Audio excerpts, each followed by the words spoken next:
ఏపీలో మహిళలకు రక్షణ లేకుండా పోయిందని వైసీపీ మహిళా నేతలు తీవ్ర ఆవేదన వ్యక్తం చేశారు. నగరంలోని కృష్ణబాబు కాలనీలో జరిగిన కీచక ఘటనపై వారు తీవ్రంగా స్పందించారు. సోమవారం బాధితురాలు కుటుంబాన్ని పరామర్శించిన అనంతరం వారు మీడియాతో మాట్లాడారు. ఆ బాధిత మహిళని కలిసి తనకు ఓదార్పునిచ్చి తనకు మేమంతా ఉన్నామని చెప్పి ఒక మారల్ సపోర్ట్ గా నిలబడడం జరిగింది. అలాగే వారి కుటుంబాన్ని కూడా పరామర్శించి అసలు ఏం జరిగింది, ఈ గొడవ ఎలా మొదలైంది, ఏమేం జరిగింది అని వారి మాటల్లో అడిగి తెలుసుకోవడం జరిగింది. ఈ ఘటన ఎంత దారుణం అంటే అంత దారుణం అని చెప్పొచ్చు, అంత బాధాకరం. ఇలాంటి ఘటన ఈ రోజున మన ఆంధ్రప్రదేశ్ రాష్ట్రంలో నెలకొందంటే ఇది ఖచ్చితంగా ముమ్మాటికి ఈ గవర్నమెంట్ ఫెయిల్యూర్.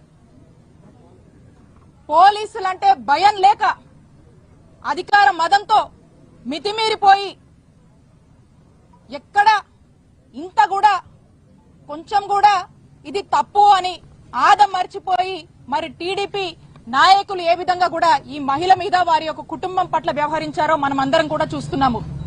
ఈ ఇన్సిడెంట్ చాలు బీహార్ ని మించి ఈరోజు ఆంధ్రప్రదేశ్ రాష్ట్రంలో ఏ విధంగా ఈ ప్రభుత్వం వచ్చాక మరి టీడీపీ వాళ్ళు గూండాల్లాగా రౌడీల్లాగా చెలరేగుతున్నారో ఇదే ఇన్సిడెంట్ అందరికీ కూడా ఒక నిదర్శనం అని చెప్తా ఉన్నాను. ఈ ఇన్సిడెంట్ వాస్తవాల్లోకి వెళ్తే మనం ఎవరైతే ఈ మహిళ ఉందో వారి యొక్క కుటుంబం వాళ్ళ ఇంటి ముందు బోరు రిపేర్ చేసుకుంటూ ఉంటే ఆ వార్డు సెక్రటరీ అయినటువంటి టీడీపీ నాయకుడు వచ్చి మీరు మీ ఇంటి ముందు బోర్ రిపేర్ చేస్తున్నారు అని చెప్పి మాకు మామూలు ఇవ్వాలి, 10,000 మాకు మామూలు ఇచ్చే మీ ఇంటి ముందు మీ బోర్ రిపేర్ చేసుకున్నాను డిమాండ్ చేశాడు. మా ఇంటి ముందు మేము మా బోరు రిపేర్ చేసుకుంటే నువ్వెవరయ్యా, నీకెందుకు ఇయ్యాలయ్యా అని చెప్పి అడిగినందుకు ఇంత దారుణమైనటువంటి పరిస్థితి రోజు నెలకొంది. వాళ్ళు చెప్పారు, ఆ మహిళ చెప్పింది, ఆ కుటుంబ సభ్యులు చెప్పారు, అరెస్ట్ చేయలేదు అంటే సెటిల్మెంట్ కి ప్రయత్నించారు. నిజంగా చేయలేదు అంటే మీ ఆఫీస్ లో ఉన్న సీసీటీవీ ఫుటేజ్ బయట పెట్టండి, మీరు చేశారో లేదో ప్రజలకు తెలిసిపోతుంది. మళ్ళీ ఆవిడ ఎంత కవర్ చేసుకుంటూ ఉన్నారంటే ఆమె కార్యకర్తకి ఆ హిజ్రా చేశాడు, ఈమె కాదు, ఇతను కాదు, ఆమె మీద దాడి చేయలేదని కవర్ చేసుకుంటూ ఆవిడ స్టేట్మెంట్స్ ఇస్తూ ఉన్నారు. అయినా ఆవిడ ఎంతగా అధికారాన్ని చేతిలో తీసుకునే వ్యక్తో మీకు ఒకటే ఉదాహరణ గతంలో చూసాం. ఇదే గుంటూరులో అంబటి రాంబాబు గారి ఇంటి మీద ఏ విధంగా ఈ ఎమ్మెల్యే తన భర్త అనుచరులతో కలిపి వెళ్లి దాడి చేశారు. ఏమైనా యాక్షన్ వాళ్ళ మీద పోలీసులు తీసుకున్నారా? ప్రభుత్వం తీసుకుందా? అధికార దురహంకారం.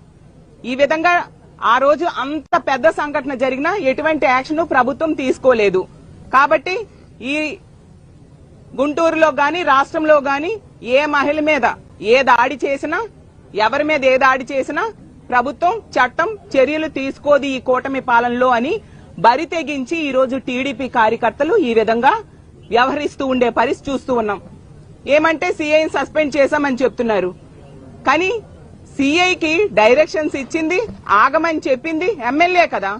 సస్పెండ్ చేయాల్సింది ఎమ్మెల్యేకి. నిజంగా చంద్రబాబు నాయుడు గారికి చిత్తశుద్ధి ఉంటే సస్పెండ్ చేయాల్సింది ఎమ్మెల్యేకి. ఆవిడ మీద యాక్షన్ తీసుకోవాలి. అలాగే రాజకీయం చేస్తున్నారని ఎమ్మెల్యే మాట్లాడుతూ ఉన్నారు. నిజం చెప్పాలంటే ఆ కార్యకర్త వాళ్ళ తెలుగుదేశం పార్టీ కార్యకర్త కాబట్టే కదా సస్పెండ్ చేశారు పార్టీ నుంచి. మరి వాళ్ళ పార్టీ కాబట్టి ప్రతిపక్షాలైనా ప్రజలైనా ప్రశ్నిస్తూ ఉన్నారు, దానికి సమాధానం చెప్పాలి. అలాగే చంద్రబాబు నాయుడు గారు ఒక వీధిలో లైట్ వెలకపోయినా నాకు తెలిసిపోతుంది. మరి పోలీసులు భయపడ్డారు, ఎందుకంటే పోలీసులు చుట్టాలుగా మారారు కదా. ఎందుకంటే చుట్టాలు ఏమైనా మాట్లాడుకుంటే చేసుకుంటే మళ్లీ రేపటి రోజు మొహాలు చూసుకోవాలి కదా అనే ఉద్దేశంతో పోలీసులు కూడా యాక్షన్ తీసుకోలేదు. ఆ యాక్షన్ తీసుకోలేదు కాబట్టే ఈ రోజు మరి ఈ పరిస్థితి మేము చూడాల్సి వచ్చింది, మాట్లాడాల్సి వస్తుంది. నిజంగానే సిగ్గుగా తల దించుకోవాల్సి వస్తుంది. నిజంగానే ఈ రాష్ట్రంలో మహిళలకి ఎక్కడా కూడా ఏ విధమైన రక్షణ లేదు. ఎక్కడైనా అర్ధరాత్రి మహిళ నడుస్తే గాని మన దేశానికి స్వాతంత్రం వచ్చినట్టు ఉండదని చెప్పి ఏ విధంగా చెప్పారో ఈ రోజు నడి రోడ్డు మీద చీర మరి తీసేసినా కూడా ఈ రోజు రక్షణ లేదు. ఎందుకు లేదు అనంటే కారణం ఈ టీడీపీ, ఈ ప్రభుత్వం. ఏదో మా ఎలక్షన్ ముందు మాత్రం మేం మహిళలకి రక్షణగా ఉంటాము, మహిళల కోసం ఖచ్చితంగా నిలబడతామని చెప్పినా చంద్రబాబు నాయుడు గారు ఏమయ్యారు? అలాగే పవన్ కళ్యాణ్ గారు కూడా ఎన్నో మాటలు చెప్పారు కదా, తాట తీస్తాను, మహిళలకు ఏమైనా జరిగితే ఏమైనా 30,000 మంది ఆడవాళ్లు ఉన్నారు వాళ్ళందరినీ తిరిగి తీస్తానని చెప్పారే, మరి ఏమయ్యారు అని చెప్పి పవన్ కళ్యాణ్ గారిని అలాగే చంద్రబాబు నాయుడు గారిని అడుగుతున్నాం. అలాగే యువగళం అని చెప్పి, రెడ్ బుక్ రాజ్యాంగం అని చెప్పి, రెడ్ బుక్ పుస్తకాన్ని పెట్టుకొని మీరిచ్చిన శిక్షణ ఇదేనా మీ కార్యకర్తలను అడుగుతున్నా.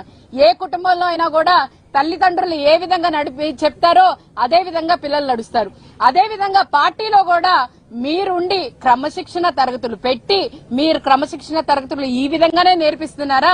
మహిళల్ని ఇబ్బంది పెట్టాలి, మహిళల్ని ఇలాగా చెయ్యాలి అని చెప్పి మీరందరు నేర్పిస్తున్నారా? ఎందుకనంటే మీ ఎమ్మెల్యేలే స్వయాన మీ ఎమ్మెల్యేలు మీరు ఎవరిని వాళ్ళని ప్రజల ద్వారా ఎన్నుకున్నామని చెప్తున్నారు కదా, ఈవీఎంలతో గెలిచారు చూడండి ఎమ్మెల్యేలు, వాళ్ళ అరాచకాలు చేస్తే వాళ్ళ మీద యాక్షన్ తీసుకోకుండా ఈ రోజు వాళ్ళని ప్రోత్సహించి వాళ్ళకేవో ఇంకా మీరు బాగా చేయాలి, బాగా ఇచ్చేసుకోవాలని చెప్తున్నారు తప్ప దాన్ని చూసి నేర్చుకుంటున్న కార్యకర్తలు 40 సంవత్సరాల నుంచి ఇండస్ట్రీలో ఉండి 40 సంవత్సరాలు 4 సార్లు సీఎం అయి ఉండి మీ కార్యకర్తలకి మీరిస్తున్న నమ్మకం, మీరిస్తున్న క్రమశిక్షణ ఇదేనా అని చెప్పి చంద్రబాబు నాయుడు గారిని అడుగుతున్నారు. అలా అన్నది మేము అడుగుతున్నాం. ఏ ధైర్యంతో ఇలాంటి ఒక పనికి వాడు పూనుకున్నాడు అని అంటే వాడికి అసలు సీఎం మీద గాని, లేకపోతే హోంమంత్రి మీద గాని, లేకపోతే లోకల్ ఎమ్మెల్యే దగ్గర గాని ఏ మాత్రం భయం ఉన్నా ఇలాంటి ఒక ఘాతుకానికి ఒడిగట్టడు. అసలు భయం అన్నది పూర్తిగా లేదు కాబట్టే ఇలాంటి ఘాతుకాలకి ఒరిగడుతున్నారు. అంటే మీరు ఏ రకంగా మీ క్యాడర్ కి దిశానిర్దేశం చేస్తున్నారు, మీరు ఏ రకంగా వాళ్ళని ట్రైన్ చేసి ఈ రోజు ప్రజల మీదకి ఒక అచ్చోసిన ఆంబోతుల్లా వదులుతున్నారు. మీరు మహిళల మీద దాడులు చేయమనా మీరు ట్రైనింగ్ ఇస్తున్నారు, మీరు కలెక్షన్ ఏజెంట్లుగా కలెక్షన్లు చేయమనా మీరు ట్రైనింగ్ ఇస్తున్నారు. ఇంత దారుణమైన పరిస్థితులు రాష్ట్రంలో నెలకొంటుంటే హోంమంత్రి గారు ఎక్కడ దాక్కున్నారు? అసలు ఆమె ఒక మహిళా హోంమంత్రి అయి ఉండి అసలు ఆమెకి చీమ కుట్టినట్టు కూడా లేదు. ఆమె ఎక్కడుందో ఇంతవరకు స్పందన కూడా లేకుండా ఉంది అని అంటే ఆమె అసలు మహిళా హోంమంత్రిగా ఈ రాష్ట్రానికి పనికొస్తుందా? అసలు ఆమె వల్ల ఈ రాష్ట్రానికి ఉన్న ఉపయోగం ఏంటి? మీ మేకప్ గురించి మాట్లాడితే మీకు తప్పనిపించిందే. ఒక మహిళని ఇంత దారుణంగా అవమానించారు కదా, ఆమె పరిస్థితి ఏంటి? ఆమె కుటుంబ పరిస్థితి ఏంటి? రేపొద్దున్న ఆమె సమాజంలో ఏ రకంగా ఆమె బయటికి వచ్చి ఉండాలి? ఇంత దారుణమైన పరిస్థితి